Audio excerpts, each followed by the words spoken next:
what Keynes really caused the birth of was fiscal policy.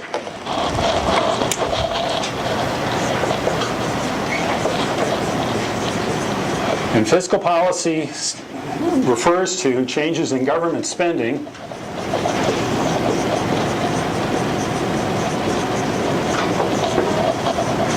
and taxation.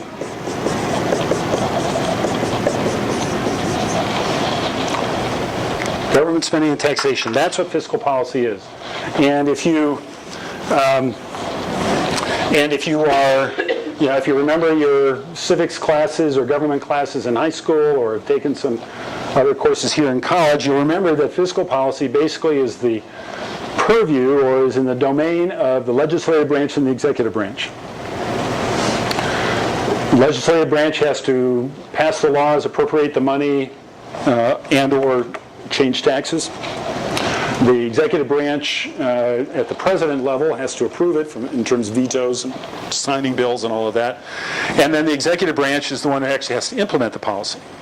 All those various government departments are within the executive branch, and they're the ones who take the laws and stuff that Congress passes and the money that Congress has doled out and goes out and spends it. So it's really a legislative and executive branch sort of thing.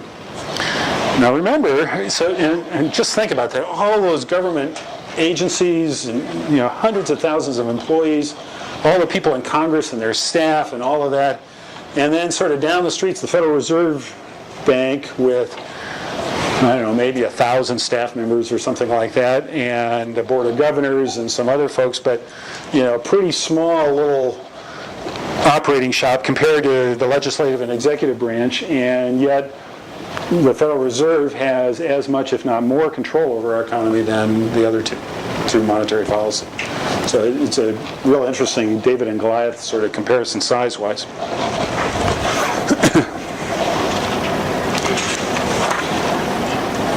Now, let's just confirm, I think you've probably have this intuitively, let's just confirm what happens if you have what we call a recessionary gap. Remember?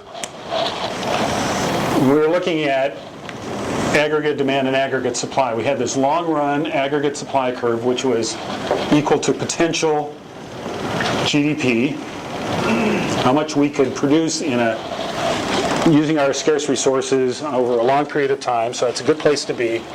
And this is price level. And this is output, otherwise, or GDP. And if you have an aggregate demand curve in a short run aggregate supply curve that crosses like here, then you have this thing called a recessionary gap.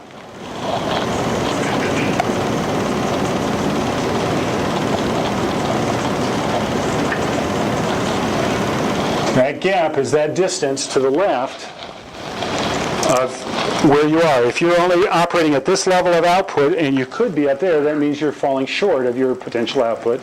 That means there's some resources that aren't being used, in particular labor, but also factories and other things that aren't being used to their full capacity. So if government sees this, if they see see a situation like this, then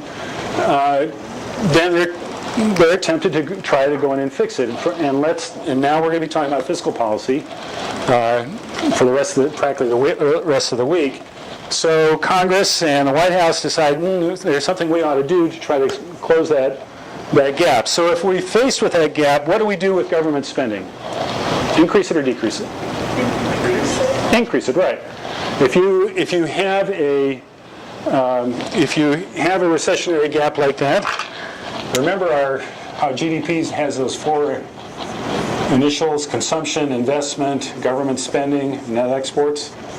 So if you have a recessionary gap, first thing that happens is that government spending should go up as a way to start stimulating the economy and shifting aggregate demand to the right.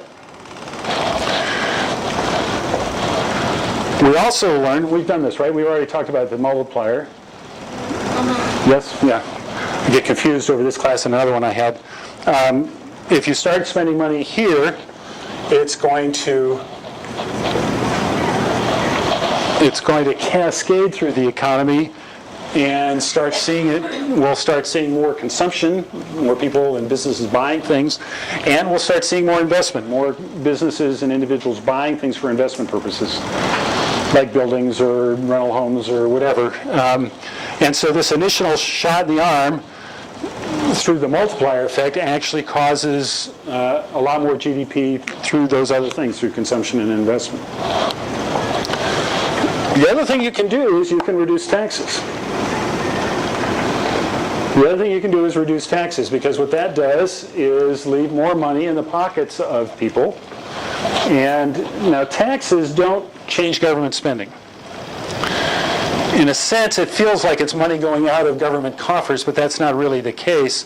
What's really happening is government is giving back or not taking as much money as it might have taken before.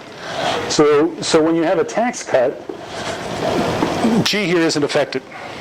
There's nothing that happens there, because it's not, the government's actually not going out and spending money, it's just not taking as much in from the economy. But when you have a tax cut, people have more money to spend, and so we typically see this stuff still going up. So there's still some more consumption, there's still more investment, and it's strong. So actually tax cuts do work. So, recessionary gap, fiscal policy response is increased government spending and or reduction in taxes. Say that again. Maybe those are things to drill in. If you have a recessionary gap, then the fiscal policy response is to increase government spending and or reduce taxes.